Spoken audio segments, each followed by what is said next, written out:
Hello friends. आज के इस महत्वपूर्ण सेशन में एनसीईआरटी पर आधारित क्लास 11th का ज्योग्राफी बुक से अध्याय 2 पृथ्वी की उत्पत्ति एवं विकास से संबंधित महत्वपूर्ण प्रश्नों को डिस्कस करेंगे। अगर आप बीपीएससी टीआरई 4 की तैयारी कर रहे हैं और आपका सब्जेक्ट ज्योग्राफी है या फिर क्लास 11th में एक सब्जेक्ट के रूप में ज्योग्राफी ले रखा है तो ये वीडियो आपके लिए ही है। निश्चित ही बहुत कुछ सीखने को मिलेगा इस वीडियो से। वैसे अगर आप किसी भी एग्ज़ाम की तैयारी कर रहे हैं तो यह वीडियो आप देख सकते हैं, क्योंकि ज्योग्राफी से हर एग्ज़ाम में 2-4 क्वेश्चंस तो पूछे ही जाते हैं। ठीक है, तो चलिए फिर शुरू करते हैं और देखते हैं आज का पहला सवाल। अच्छा, पहला सवाल देखने से पहले मैं यहाँ पे थोड़ा सा डिस्कस कर दूँ, बता दूँ कि इससे पहले ऑलरेडी हमने क्लास 6, 7, 8, 9 और 10 का पूरा ज्योग्राफी कवर कर लिया है। उन सभी वीडियो का लिंक डिस्क्रिप्शन में दिया हुआ है या फिर आप प्लेलिस्ट में जाके देख सकते हैं। साथ ही साथ अगर इन सभी का free of cost PDF file चाहिए तो हमारा टेलीग्राम चैनल ज्वाइन कर सकते हैं। टेलीग्राम चैनल का लिंक डिस्क्रिप्शन में दिया हुआ है। ठीक, चलिए अब देखते हैं पहला सवाल। चलिए, पहला सवाल है, ब्रह्मांड की उत्पत्ति के संबंध में सौरमान सिद्धांत है। बताना है कि ब्रह्मांड की उत्पत्ति के संबंध में सौरमान सिद्धांत कौन सी है। विकल्प में दिया हुआ है वैवराशी सिद्धांत, निहारिका सिद्धांत, बिग बैंग सिद्धांत या फिर गुरुत्वाकर्षण सिद्धांत। इसमें दिए गए जितने भी विकल्प हैं ना, जितने भी सिद्धांत हैं, एक एक करके सिद्धांत किसी न किसी क्वेश्चन में हम जरूर डिस्कस करेंगे। ठीक है, फिलहाल यहाँ पे बतानी है कि ब्रह्मांड की उत्पत्ति के संबंध में सौरमान सिद्धांत कौन सी है। विकल्प नंबर यहाँ पे सी सही होगा, बिग बैंग सिद्धांत। ठीक है, ब्रह्मांड की उत्पत्ति के संबंध में सौरमान सिद्धांत कौन सी है? बिग बैंग सिद्धांत है। यह सिद्धांत हमें बताता है कि लगभग 13.8 अरब वर्ष पहले ब्रह्मांड एक अत्यंत गर्म और सघन बिंदु था। ठीक है, एक भयंकर विस्फोट के बाद ब्रह्मांड तेजी से फैलना शुरू हुआ, जिससे समय, स्थान, पदार्थ और ऊर्जा का निर्माण हुआ। ठीक है, तो ये बिग बैंग सिद्धांत में बताता है। ठीक, चलिए बाकी भी हम लोग जो सिद्धांत है ना उसको किसी न किसी क्वेश्चन में हम डिस्कस जरूर करेंगे। ठीक है, इसीलिए टेंशन नहीं लेना है। चलिए चलिए यहाँ पे है सवाल नंबर 2। पृथ्वी की उत्पत्ति के संबंध में एक प्रसिद्ध सिद्धांत है, कौन सा? वैवराशी की सिद्धांत है ना। तो वैवराशी की परिकल्पना का प्रतिपादन किस भूगोलवेत्ता ने किया था? ये बताना है कि पृथ्वी की उत्पत्ति के संबंध में एक प्रसिद्ध सिद्धांत वैवराशी की परिकल्पना का प्रतिपादन किस भूगोलवेत्ता ने किया था। विकल्प में देखिए क्या दिया हुआ है, लाप्लास, इमैनुअल कांत, जेफरी या फिर जेम्स जीन्स। विकल्प नंबर बी सही है, यहाँ पे ध्यान रखिएगा।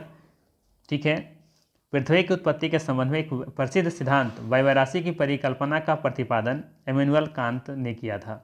ठीक है, विकल्प नंबर यहाँ पे बी सही होगा। और ये याद रखना है कि इमैनुअल कांत जो है ना, ये जर्मनी के थे और ये 1755 में इस गैसीय परिकल्पना को प्रस्तुत किया था। ठीक है ना, क्या याद रखना है? 1755 में एक गैसीय परिकल्पना को प्रस्तुत किया था इमैनुअल कांत। ठीक है, इनके अनुसार शुरू में पदार्थ के ठंडे, कठोर और अचल कण थे जो गुरुत्वाकर्षण के कारण टकराने लगे और घर्षण से उत्पन्न गर्मी से गर्म घूमती हुई निहारिका बन गई। आई बात समझ में? ये था कौन सा सिद्धांत? कह सकते हैं वैवराशी सिद्धांत कह सकते हैं, या फिर वैवराशी की परिकल्पना का प्रतिपादन किस भूगोलवेत्ता ने किया? इमैनुअल कांत ने किया। ठीक है, इसी परिकल्पना को आगे आप देखेंगे।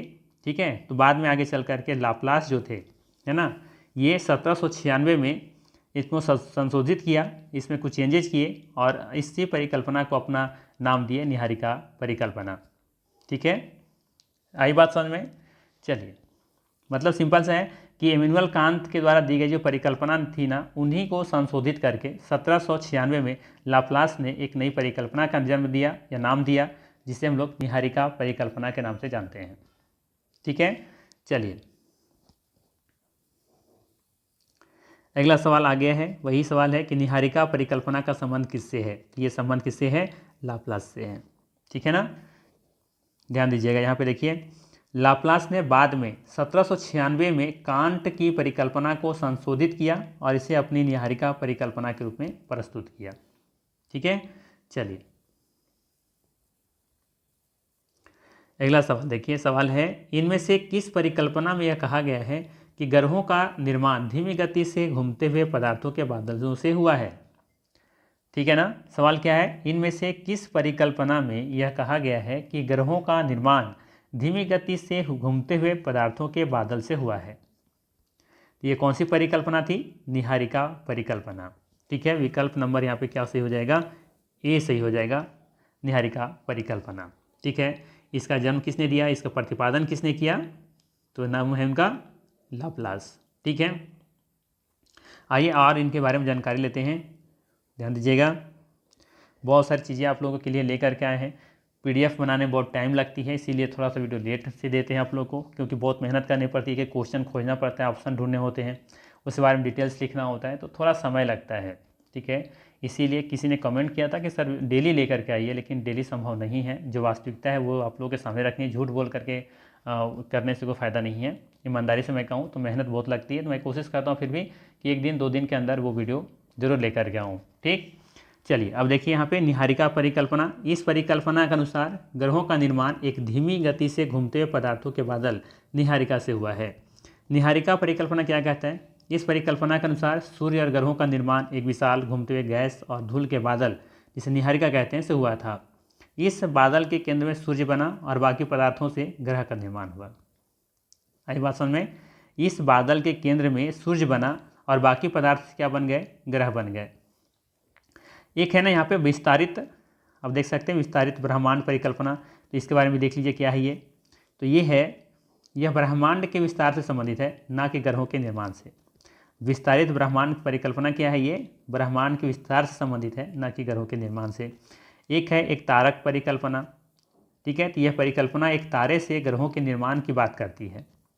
एक तारक परिकल्पना क्या बताता है, एक तारे से ग्रहों का निर्माण, ना कि यहाँ पे देखेंगे तो ये इसके बारे में बात करता है, यहाँ यानी ग्रहों के निर्माण से बात ये नहीं करता। एक और है आपका देव तारक परिकल्पना। ये क्या बताता है, यह परिकल्पना 2 तारों के आपसी गुरुत्वाकर्षण के कारण ग्रहों के निर्माण की व्याख्या करती है। ठीक है, तो यहाँ पे देखेंगे इसका सही आंसर जो है ना, ये है निहारिका परिकल्पना। ठीक है, इस परिकल्पना के अंतर्गत ग्रहों का निर्माण धीमी गति से घूमते हुए पदार्थों के बादल से हुआ है। ठीक, चलिए अगला सवाल है, निहारिका परिकल्पना का प्रतिपादन कब किया गया। अब बताइए, इसका सही आंसर पता चल ही गया होगा, 1796 ईस्वी में। किनके द्वारा, लाप्लास के द्वारा। ठीक, चलिए अगला सवाल आपके लिए है कि ब्रह्मांड में एक भ्रमणशील तारा सूर्य के नज़दीक से गुजरा, जिसके परिणाम स्वरूप तारे के गुरुत्वाकर्षण से सूर्य सतह से सिगार के आकार का कुछ पदार्थ निकलकर अलग हो गया। यह तारा जब सूर्य से दूर चला गया तो सूर्य सतह से बाहर निकला हुआ यह पदार्थ सूर्य के चारों तरफ घूमने लगा और यह धीरे धीरे संघनित होकर के ग्रहों के रूप में परिवर्तित हो गया। यह कथन किसने प्रस्तुत किया था। ठीक है, इतने लंबी चौड़ी जो कहानी बोल पढ़ रहे थे, सवाल सिंपल सा है। यह कथन जो कहा गया है किनके द्वारा प्रस्तुत किया गया था, तो याद रखिएगा ये कथन जो है ना, ये चैम्बरलिन और मोल्टन के द्वारा प्रस्तुत की गई थी। ठीक है, याद रखना है चैम्बरलिन एवं मोल्टन। विकल्प नंबर यहाँ पे ए सही होगा। ठीक, चलिए अगला सवाल है कि 24 अगस्त 2006 में, ठीक है 24 अगस्त 2006 में आयोजित अंतर्राष्ट्रीय खगोल यूनियन में बौना ग्रह किसे माना गया है। विकल्प में है बुध ग्रह, यम ग्रह, यूरेनस या फिर शुक्र। इसका सही आंसर हो जाएगा यम या फिर प्लूटो। यम को ही प्लूटो कहते हैं, प्लूटो को ही यम कहते हैं। विकल्प नंबर बी बिल्कुल ही सही होगा। यह अब एक बौने ग्रह के रूप में इसे परिभाषित किया गया है। ठीक है, ग्रहों के जो कंडीशंस होते हैं उस कंडीशन को ये फॉलो नहीं करता है, रूल को फॉलो नहीं करता है, जिसकी वजह से अब ये बौना ग्रह की श्रेणी में रखा गया है। सिंपल सी बातें हैं। चलिए अगला सवाल लेते हैं। अगला सवाल है कि 1920 ईस्वी में यह किसने कहा कि ब्रह्मांड का विस्तार हो रहा है। 1920 ईस्वी में किसने कहा है कि ब्रह्मांड का विस्तार हो रहा है। विकल्प में देखिए क्या क्या दिया हुआ है, Edwin Hubble, George Lemaître, Immanuel Kant या फिर जेम्स चेन। तो सिंपल से याद रखिएगा, 1920 के दशक में एडविन हबल ने यह देखा कि दूर की आकाशगंगाओं से आने वाला प्रकाश रेड शिफ्ट दिखाता है, जिसका अर्थ है कि हमसे दूर जा रही हैं। इस अवलोकन से सिद्ध हुआ कि ब्रह्मांड निरंतर विस्तार हो रहा है। विकल्प नंबर यहाँ पे ए सही होगा। ठीक है, विस्तार होने का क्या मतलब है? सिंपल से ये सोचिए कि मान लेते हैं कि कोई एक बैलून है, ठीक है, बैलून है और यहाँ पे मान लेते हैं दो बिंदु इस तरीके से आप दर्शा दीजिए। कोई बैलून लीजिए, आप दो उस पर पॉइंट बिंदु को इंडिकेट कीजिए।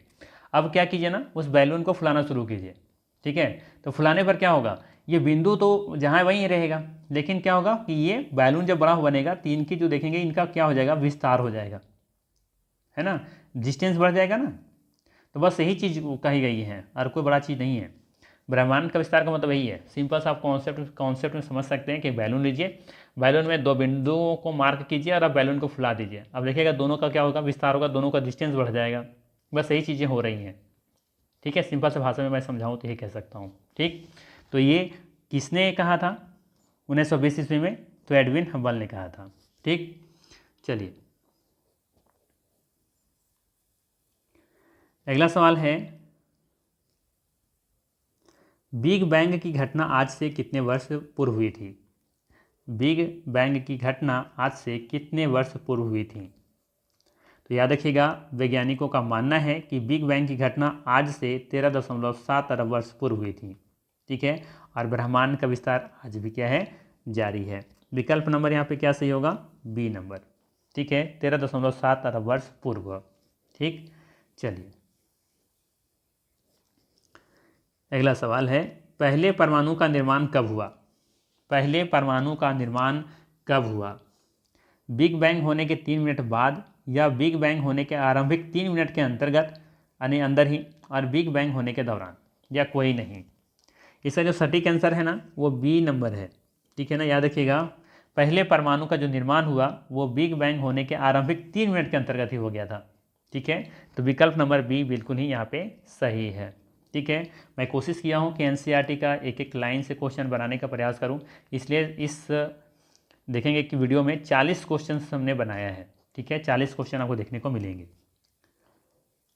चलिए अगला सवाल है, और भी बहुत सारे क्वेश्चन बन सकते थे, लेकिन ऐसे लेवल के क्वेश्चन थे जो बच्चों वाले सवाल जैसे थी, ठीक है। जैसे सूर्य से निकट ग्रह कौन है ना, और पृथ्वी के जुड़ा बहन कौन है, चमकता हुआ ग्रह कौन है, तो सुबह का तारा, शाम का तारा, इवनिंग स्टार, मॉर्निंग स्टार किसे कहा जाता है। तो सभी तो सब बेसिक क्वेश्चन जो आप लोग सभी जानते ही हैं, तो उस क्वेश्चन को ला करके मैंने टाइम पास करने की कोशिश नहीं किया है, ठीक।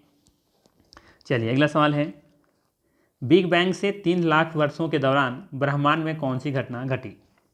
सवाल है कि बिग बैंग से 3 लाख वर्षों के दौरान ब्रह्मांड में कौन सी घटना घटी? तापमान 4,500 डिग्री कम हो गया, परमाणुवीय पदार्थ का निर्माण हुआ, ब्रह्मांड पारदर्शी हो गया, या सभी। तो याद रखिएगा, इन 3 लाख वर्षों के दौरान इन तीनों चीज़ों को देखने को मिला, ठीक है। इन तीनों चीज़ों को कह सकते हैं कि यहाँ पे घटना घटी हुई है, ठीक है। तापमान 4,500 डिग्री कम हो गया, ये भी सही है। परमाणुवीय पदार्थ का निर्माण हुआ, ये भी सही है। और ब्रह्मांड बिल्कुल पारदर्शी हो गया, ये भी सही है, ठीक है। विकल्प नंबर डी सही होगा यहाँ। चलिए अगला सवाल है, ब्रह्मांड का विस्तार से तात्पर्य क्या है? चलिए इसका आंसर तो आप बता ही सकते हैं। अब ऑलरेडी हमने चर्चा कर चुके हैं इसके बारे में, है ना। तो यहाँ पे सही होगा, आकाश गंगाओं के बीच की दूरी में विस्तार होना, ठीक है। ब्रह्मांड का विस्तार से तात्पर्य है आकाश गंगाओं के बीच की दूरी में विस्तार होना, ठीक। चलिए बाकी भी कन्फ्यूजन वाला ही वैसे, कि दो तारों के बीच की दूरी में विस्तार होना, सूर्य और पृथ्वी के बीच की दूरी में विस्तार होना, या बादलों का विस्तार होना। लेकिन इसका जो परफेक्ट आंसर है वो है आकाश गंगाओं के बीच की दूरी में विस्तार होना, ठीक है। चलिए अच्छा, यहाँ पे थोड़ा सा मैं डिस्कस करूँ कि आखिर ये आकाशगंगा क्या है, जिसे हम लोग मिल्की वे भी कहते हैं, दुग्ध मेखला भी कहते हैं, या फिर मंदाकिनी भी कहते हैं। ये क्या है? तो याद कीजिए, या फिर आप लोग को पता होना चाहिए, या फिर पता होगा कि हम लोग किस में रहते हैं, सौर परिवार में रहते हैं, ठीक है। पृथ्वी जो है वो क्या है, एक सौर परिवार का हिस्सा है, ठीक है ना। तो जो सौर मंडल है, इस तरीके न जाने कितने सौर मंडल हैं। जिस तरीके से हमारा सौरमंडल है ना, उस तरीके से वैसे सौरमंडल का प्रयोग हम लोग जिस ग्रह पे रहते हैं, जिस हम लोग सौरमंडल में रहते हैं, उसको सिर्फ सौर परिवार कहते हैं। ये बाकी के लिए नहीं है, लेकिन इस तरीके से और भी सौरमंडल हो सकते हैं, ठीक है। और भी तारों का समूह हो सकता है। तो हम कह सकते हैं कि जो तारों का समूह है ना, इसे ही कहा जाता है आकाशगंगा या मिल्की वे, ठीक है। और उस तरीके से कह करके मिल्की वे जो एक समूह है बना रहा है, उस तरह का मिल्की वे जानते हैं अनंत है, और उन समूह को फिर हम लोग क्या कहते हैं, ब्रह्मांड कहते हैं। ठीक है, जैसे मान लेते हैं अगर ये सौर मंडल है तो इस तरीके से बहुत सारे होंगे तारों का समूह, और इन सब तारों का समूह को क्या करें, गैलेक्सी कहते हैं। ठीक है, और इस तरह का गैलेक्सी ना, बहुत सारे गैलेक्सी हैं, बहुत सारे अनंत गैलेक्सी हैं, और उन सब समूहों को फिर क्या कहते हैं, ब्रह्मांड कहते हैं। तो सोचिए कि दुनिया, ब्रह्मांड कितनी बड़ी है। ठीक है, चलिए आगे देखते हैं। अगला सवाल है कि स्थिर अवस्था संकल्पना किसने प्रस्तुत की थी। अब सवाल है, स्थिर अवस्था संकल्पना किसने प्रस्तुत की थी। विकल्प में है होयल, लोयल, मोल्टन या फिर चैम्बरलिन। विकल्प नंबर ए सही होगा, होयल। ठीक है, स्थिर अवस्था कल्पना संकल्पना जो है ना, ये होयल ने प्रस्तुत किया था, ये विकल्प सही होगा। चलिए अगला सवाल है, प्रकाश वर्ष क्या है। ये तो आसान सा सवाल है वैसे, प्रकाश वर्ष क्या है।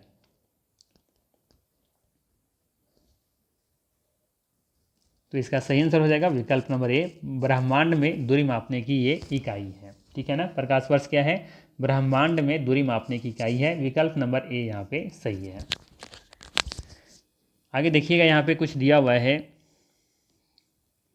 प्रकाश की गति 3 लाख किलोमीटर प्रति सेकेंड है। ठीक है, ये भी सवाल पूछा जा सकता है कि प्रकाश की गति कितनी होती है, तो 3 लाख किलोमीटर प्रति सेकेंड है ना।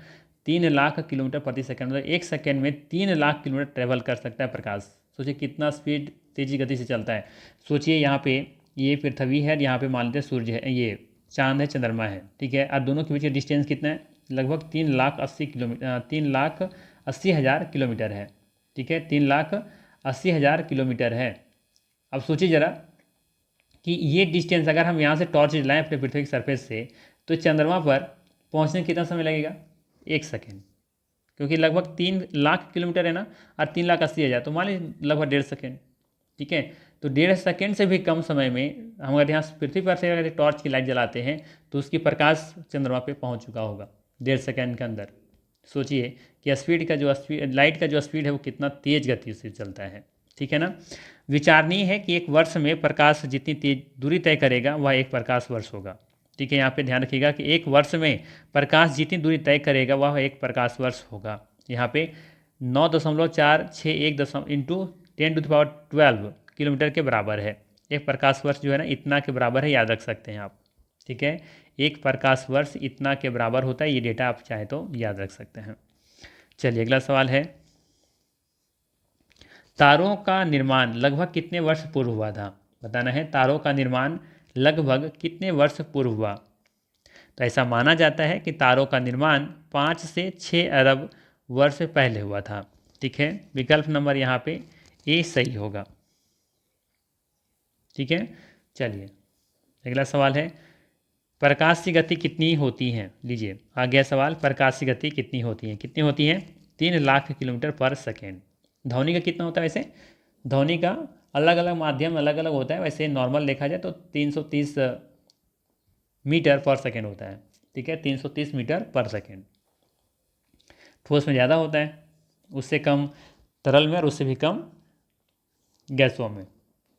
चलिए अगला सवाल है, पृथ्वी व सूर्य की औसत दूरी होती है। पृथ्वी व सूर्य की औसत दूरी होती है, कितनी है ये आपको बतानी है। ठीक है, तो याद रखना है यहाँ पे कि पृथ्वी व सूर्य की औसत दूरी 14,95,98,000 किलोमीटर है। पृथ्वी व सूर्य की औसत दूरी कितना है, 14,95,98,000 किलोमीटर। विकल्प नंबर ए यहाँ पे सही होगा। ठीक है ना, और प्रकाश वर्ष के संदर्भ में यह प्रकाश वर्ष का केवल कितना है, 8.311 है, ये ध्यान रखिएगा। वैसे यहाँ पे डेटा लिया हुआ है। चलिए अगला सवाल है, पृथ्वी और सूर्य की औसत दूरी प्रकाश वर्ष के संदर्भ में प्रकाश वर्ष का कितना है। तो कितना है ये अभी हम बता चुके हैं, यहाँ पे 8.311 ये विकल्प सही होगा।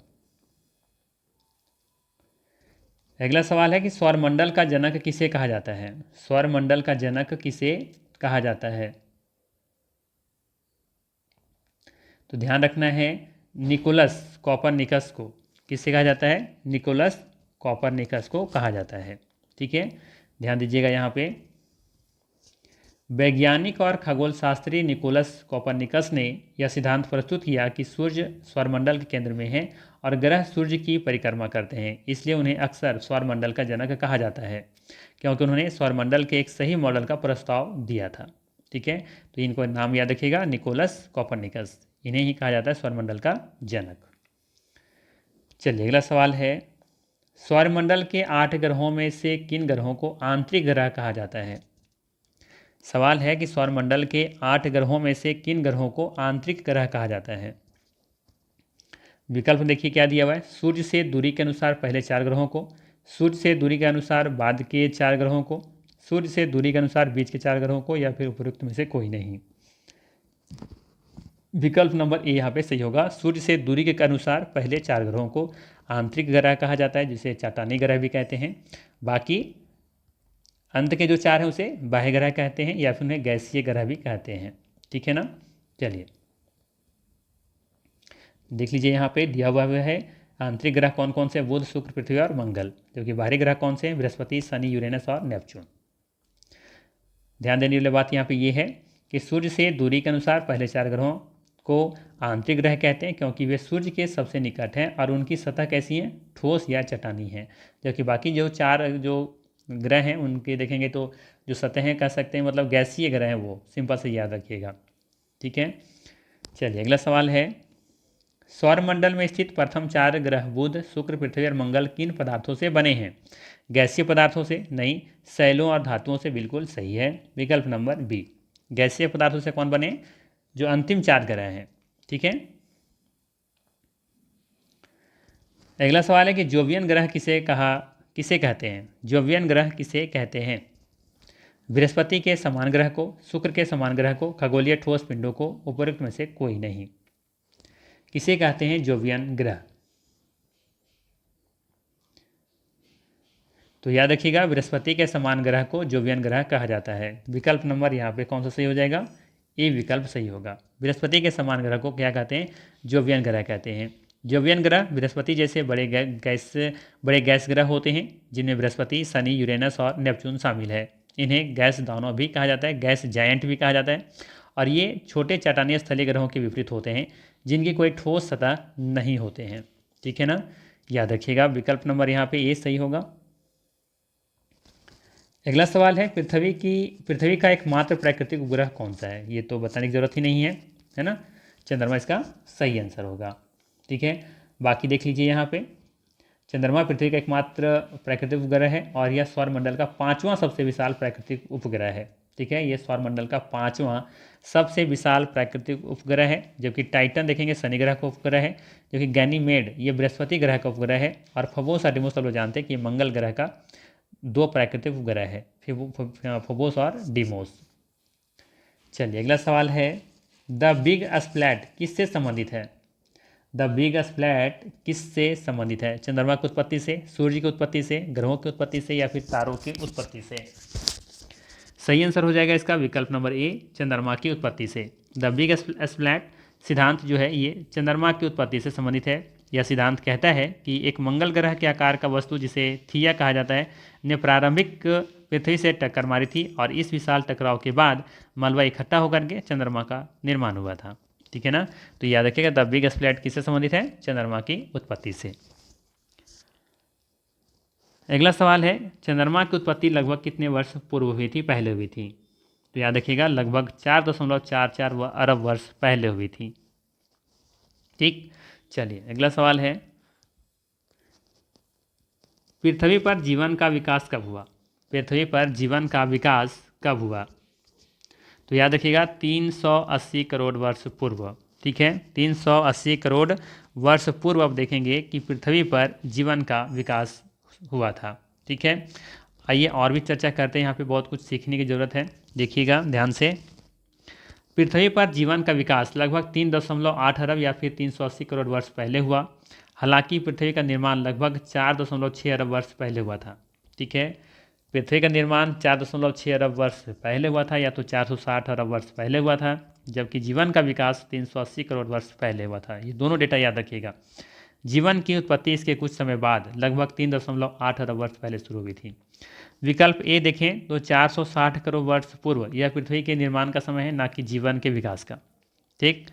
विकल्प बी में जो दे रखा है 400 करोड़ वर्ष पूर्व, यह क्या है, यह एक अनुमानित समय सीमा है, लेकिन 380 करोड़ वर्ष पूर्व की तुलना में कम सटीक है। वहीं विकल्प सी में जो दे रखा है 360 करोड़ वर्ष पूर्व, यह अनुमान गलत है, क्योंकि यह जीवन का सबसे पुराना प्रमाण 380 करोड़ वर्ष पूर्व तक का है। ठीक है, तो इस तरह से देखेंगे विकल्प नंबर जो सटीक आंसर है वो ए विकल्प होगा, 380 करोड़ वर्ष पहले या फिर 3.8 अरब वर्ष पहले। चलिए अगला सवाल है, भूपर्पटी पर हल्के व भारी घनत्व वाले पदार्थों के अलग होने की प्रक्रिया क्या कहलाती है? भूपर्पटी पर हल्के व भारी घनत्व वाले पदार्थों के अलग होने की प्रक्रिया कहलाती हैं, क्या कहलाती हैं? विभेदन, शिलीभवन, पृथक्करण या फिर अंतरीकरण। सही आंसर होगा इसका विभेदन। ठीक है, विभेदन इसका सही आंसर है। भूपर्पटी पर हल्के व भारी घनत्व वाले पदार्थों के अलग होने की प्रक्रिया को विभेदन कहते हैं। इस प्रक्रिया में पिघली हुई पृथ्वी के भारी पदार्थ जैसे लोहा और निकेल गुरुत्वाकर्षण के कारण केंद्र की ओर नीचे चले जाते हैं, जबकि हल्के पदार्थ ऊपर की ओर चले जाते हैं। ठीक है, विभेदन के बारे में ये भी याद रख सकते हैं कि पृथ्वी के अंदरूनी भागों में विभिन्न पदार्थों के अपने घनत्व के आधार पर अलग होने की ये प्रक्रिया है। वहीं शिलीभवन के बारे में बात करें, ये शिलीभवन क्या है? तो शिलीभवन यह चट्टान के बनने की प्रक्रिया है, जिसमें मलबे को सीमेंट जैसे पदार्थों से आपस में जोड़ा जाता है। यह विभेदन प्रक्रिया के बाद होता है। शिलीभवन जो है ना, ये विभेदन की प्रक्रिया के बाद होता है, और ये चट्टानों के बनने की प्रक्रिया है, जिससे मलबे को सीमेंट जैसे पदार्थों से आपस में जोड़ा जाता है। बात करें पृथक्करण के बारे में, तो यह पदार्थों को अलग करने की एक सामान्य प्रक्रिया है। विभेदन पृथक्करण का एक विशिष्ट प्रकार कह सकते हैं आप। वहीं अंतरीकरण क्या है? यह पृथ्वी के अंदरूनी हिस्सों में लावा के जमने से संबंधित है अंतरीकरण। ठीक है, क्या है अंतरीकरण? याद रखिएगा, ये पृथ्वी के अंदरूनी हिस्सों में लावा के जमने से संबंधित है। ठीक, चलिए अब लेते हैं अगला सवाल। पृथ्वी के वायुमंडल की वर्तमान संरचना में किसका प्रमुख योगदान है? पृथ्वी के वायुमंडल की वर्तमान संरचना में किसका प्रमुख योगदान है? हाइड्रोजन एवं हीलियम, नाइट्रोजन एवं ऑक्सीजन, और आर्गन एवं हाइड्रोजन, या फिर ऑक्सीजन एवं हीलियम। इसका सही आंसर हो जाएगा विकल्प नंबर बी सही हो जाएगा, नाइट्रोजन एवं ऑक्सीजन। ठीक है, वर्तमान की बात हो रही है, प्रारंभिक में बात किया जाएगा तब हाइड्रोजन और हीलियम होगा। ठीक है, लेकिन पृथ्वी के वायुमंडल की वर्तमान संरचना में किसका प्रमुख योगदान है? नाइट्रोजन और ऑक्सीजन। देखेंगे दोनों मिलाकर के कुल 99% की संरचना बनाते हैं। ठीक है, बाकी 1% में सारी गैसें हैं। ठीक है ना, चलिए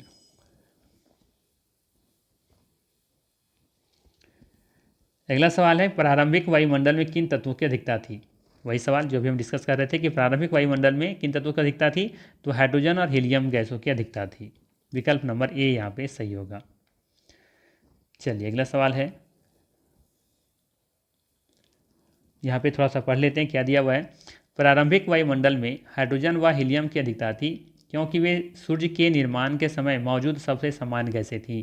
पृथ्वी के निर्माण के समय ये गैसें उसके वायुमंडल का हिस्सा थीं। बाद में पृथ्वी का गुरुत्वाकर्षण इन हल्की गैसों को रोक रखने में असमर्थ था, और धीरे धीरे वे अंतरिक्ष में चली गई, जिसके बाद वायुमंडल आज जैसा विकसित हुआ। जैसे कि याद देखेंगे कि सबसे ज़्यादा अधिक गैसें कौन सी है? नाइट्रोजन है 78%, उसके बाद कार्बन, ये ऑक्सीजन है 21%, है ना। तो ये स्थितियाँ उस समय की स्थितियाँ बिल्कुल अलग थीं। चलिए अगला सवाल है कि प्रकाश संश्लेषण की प्रक्रिया कितने साल पहले विकसित हुई थी? तो याद रखिएगा, प्रकाश संश्लेषण की प्रक्रिया लगभग 250 से लेकर के 300 करोड़ वर्ष पहले विकसित हुई थी। विकल्प नंबर यहाँ पे ए सही होगा, 250 से 300 करोड़ वर्ष पहले प्रकाश संश्लेषण की प्रक्रिया शुरू हुई थी। चलिए अगला सवाल है, पृथ्वी पर जीवन का विकास कितने वर्ष पूर्व आरंभ हुआ था? पृथ्वी पर जीवन का विकास कितने वर्ष पूर्व आरंभ हुआ था? आई थिंक ये भी सवाल ऑलरेडी हम लोग कर चुके हैं। सही आंसर क्या हो जाएगा इसका? ए विकल्प, 380 करोड़ वर्ष पहले। अगला सवाल है, निम्नलिखित में से कौन सी संख्या पृथ्वी की आयु को प्रदर्शित करती हैं? मतलब सिंपल सा, पृथ्वी का एज बताना है आपको कितना है। तो याद रखिएगा, पृथ्वी की आयु को 4.54, मतलब लगभग आप कह सकते हैं कि 4 4.6 कह सकते हैं आप, ठीक है, 4.6 अरब वर्ष या फिर 460 करोड़ वर्ष कह सकते हैं, ठीक है, जो भी डेटा लेके चलें, 460 करोड़ वर्ष के हैं या फिर 4.6 अरब वर्ष के हैं, दोनों बात एक ही है, तो विकल्प नंबर बी सही होगा। चलिए अगला सवाल है कि निम्न में से कौन सी अवधि सबसे लंबी है, बताना है कि कौन सी अवधि सबसे लंबी है, ठीक है, यौन, महाकल्प, कल्प या फिर युग, ठीक है। तो यहाँ पे एक डेटा याद रखिएगा, ठीक है, सबसे जो बड़ा है अवधि वो है इवोन, क्या है, इवोन है, इयोन, ठीक है ना। इसके बाद इससे छोटी अवधि है महाकल्प, इससे छोटी अवधि की होती है कल्प, इससे छोटा होता है युग, ठीक है। तो इसको याद रख सकते हैं क्रम से, सबसे बड़ा अवधि की सबसे लंबी अवधि वाली कौन सी है, यौन, इसके बाद महाकल्प, फिर कल्प और फिर युग, ठीक है। तो विकल्प नंबर ए यहाँ पे सही होगा। चलिए अगला सवाल है, निम्न में से कौन सा तत्व वर्तमान वायुमंडल के निर्माण व संशोधन में सहायक नहीं है, सौरपवन, गैस उत्सर्जन, विभेदन, प्रकाश संश्लेषण। सही आंसर होगा इसका विभेदन। विभेदन देखेंगे कि वर्तमान में वायुमंडल के निर्माण व संशोधन में सहायक नहीं है।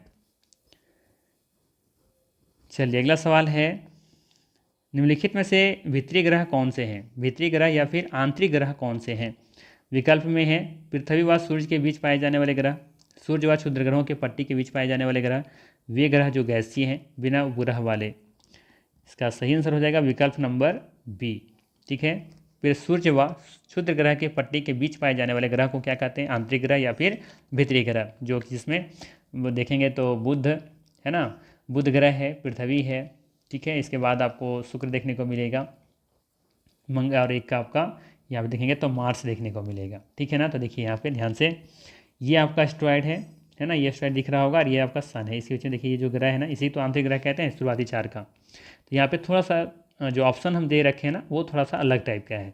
सूर्य व क्षुद्र ग्रह के पट्टी के बीच, देखिए ये है पट्टी क्षुद्र ग्रह वाला, और ये आपका सूर्य है, इसके बीच ग्रह को आंतरिक ग्रह कहते हैं, ठीक है। तो यहाँ पे मार्स, अर्थ, वेनस और मरकरी, ये चार ग्रह जो देखेंगे वो क्या है, आंतरिक ग्रह है, या फिर इसी को हम लोग भीतरी ग्रह भी कह सकते हैं, ठीक। चलिए अगला सवाल है, पृथ्वी पर जीवन निम्नलिखित में से कितने वर्षों पहले आरंभ हुआ। ये तो लगता है 3 बार आ चुका है सवाल, 460 करोड़ वर्ष, 460 करोड़ वर्ष पहले, 3 बार सवाल आ चुका है। चलिए अगला सवाल है, निम्नलिखित में से किस युग को मत्स्य युग कहा जाता है। सवाल है, किस युग को मत्स्य युग कहा जाता है। तो याद रखिएगा, ए विकल्प सही है, डेवोनियन युग को मत्स्य युग कहा जाता है, क्योंकि इस दौरान मछलियों में उल्लेखनीय विविधता और विकास देखा गया था, ठीक है। जबकि विकल्प नंबर बी जो दे रखा है ना, कार्बोनिफेरस युग, इस युग का विशाल दलदली वन और सरीसृपों के विकास के लिए जाना जाता है, ठीक है। कार्बोनिफेरस युग जो है ना, इस युग को विशाल दलदली वन और सरीपों, जो सरीसृप होते थे ना, उनके विकास के लिए जाना जाता था, ठीक है।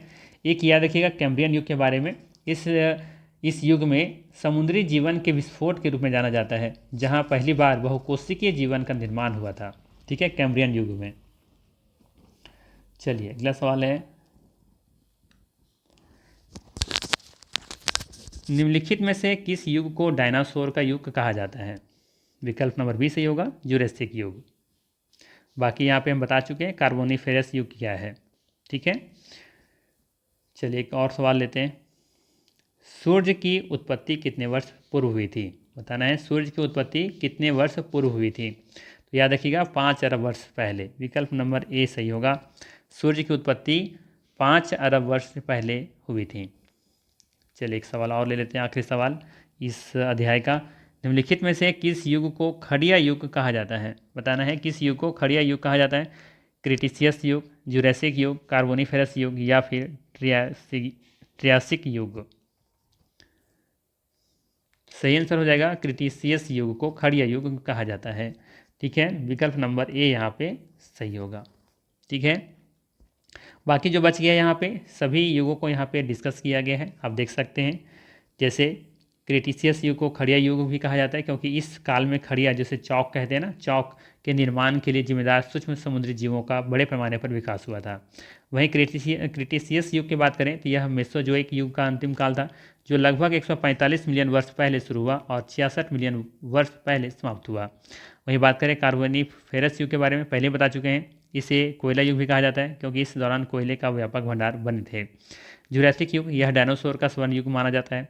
बात करें ट्रियासिक युग के बारे में तो यह मेसोजोइक युग का पहला काल था, जो जुरासिक युग से पहले आता था। ठीक है, तो ये था महत्वपूर्ण 40 प्रश्न। अगर ये सेशन अच्छा लगा हो तो लाइक ज़रूर कीजिएगा, चैनल पर नए हैं तो सब्सक्राइब कीजिएगा। बाकी फिर मिलते हैं इसी तरह के नेक्स्ट वीडियो में। Thanks for watching.